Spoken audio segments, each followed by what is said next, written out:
when I finally got my first fit, it was liberating. It was, it was very painful, of course, but to be able to stand up again and to be on my own 2 feet, I broke down and I cried. I couldn't believe it. So that part for me was the beginning of a new life. I could see where this could really change your outlook on yourself, change your self-identity. Because I'm a big guy, and I used to jump out of planes in the Army, carrying an M60, and so I've always been physical, always been big, always been this and that. And so, this life I'm living now is not as physical as it was before. First off, if you have any good friends, definitely have them around you. Just keep it positive. Like I said, you just don't give up. Definitely don't give up, and if you have belief in yourself, just believe in yourself. And that'll definitely make it a lot easier. In this process, at some point in time, you need to quit thinking of yourself as a sick person and start thinking of yourself as somebody that's getting well. That happened to me about 3.5 months in, when I realized that the body was healing. We were talking about getting the prosthesis fit, and just changing from being sick to being well is a big shift. You start thinking about how you can do things again, as opposed to, you can think about no limitations as opposed to all the limitations you had in the past.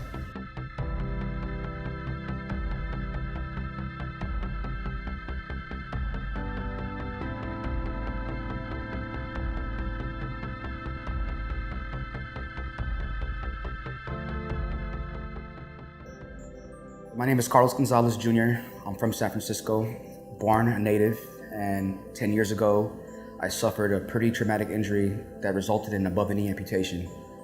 So at this point today, I'm an above-the-knee amputee, and I wear a microprocessor knee that allows me to live a normal life, allows me to keep up with the rest of the people in the world, and allows me to stay fit and stay strong for this really competitive world.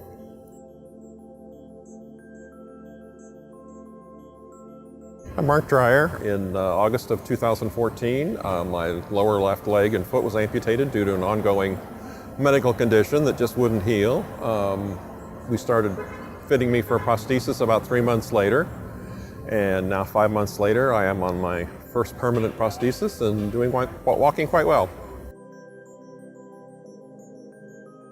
Technically for me, my accident happened on October 11th, but I think my last surgery was in the middle to late November, and here it is, middle of February, and I'm already beginning to walk again. Sometimes that doesn't happen, and some people go through years and years, in the chair, and years, and never thinking they're going to get out of it. They looked at my foot. Doctor looked at it. He goes, "Look, we're going to have to send you to general hospital." And so what happened was, of course, they had to take it off above the ankle because we did x-rays, and the x-rays showed that the infection went all the way down to the bone. So there was no way of saving it. So that night at around 12 o'clock, they came and got me, and they did the operation.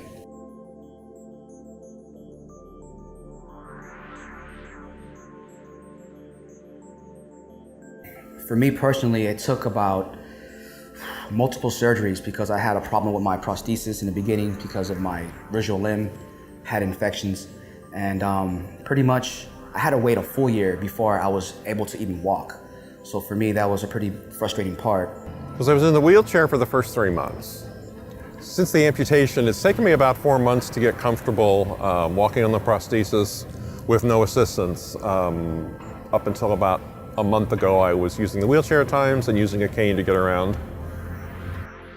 Yeah, I got my leg within 3 months. I started off putting the prostheses on and walking with a walker.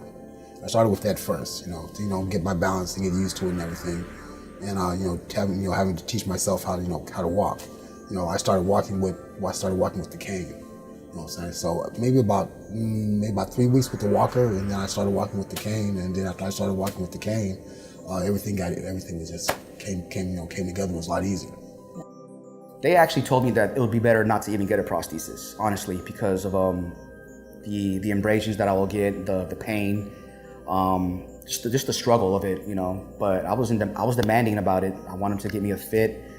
I did research on other amputees who are even higher. at my level of my amputation.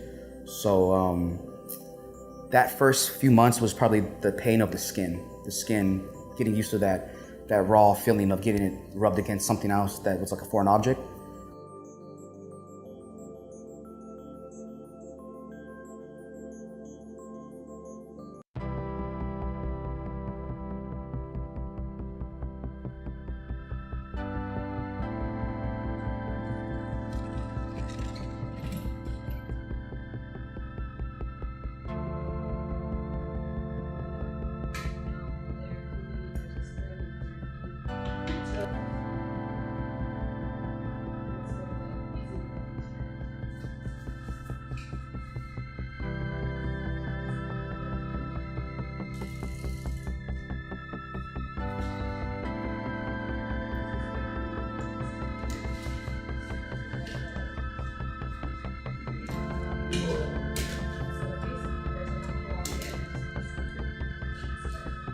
Like, you know, it's something I was not expecting. Was not thinking, you know, that this was going to happen. And when I actually stood up, I mean, it was all I could do not to just start bawling.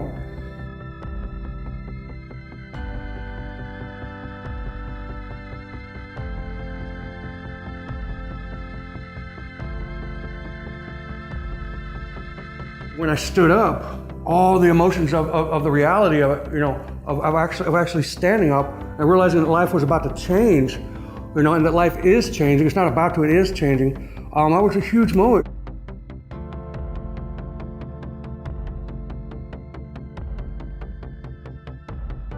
First fitting was always tough. You know, there was always fitting problems, of course, because it's something that every amputee is going to go through because of different levels of their amputation. They're not going to be able to just put it on and expect to fly, go out there and bang it out and stuff. So, I mean, I had that ambition as well, but you really have to learn to accept the small steps before you take the big leaps.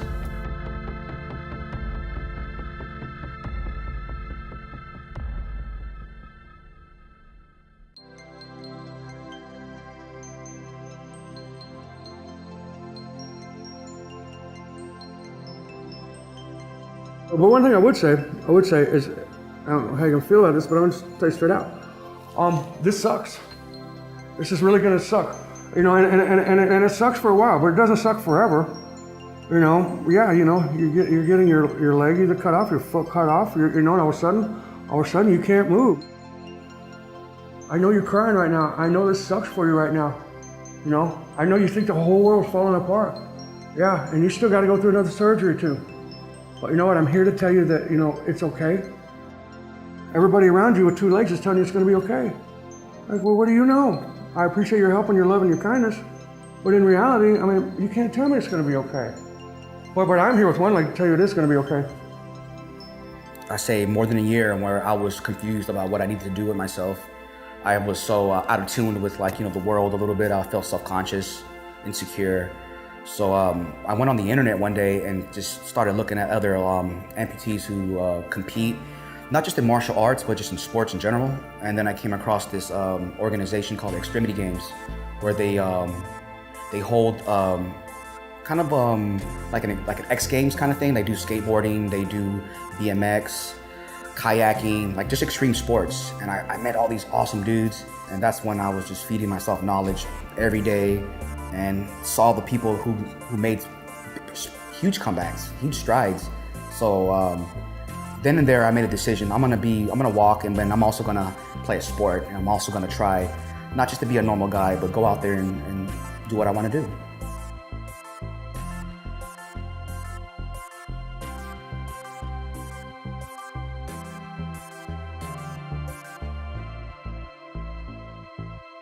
I consider myself a really active amputee because I just don't do one thing. Like, I'm all over the place. So, you know, I train really hard.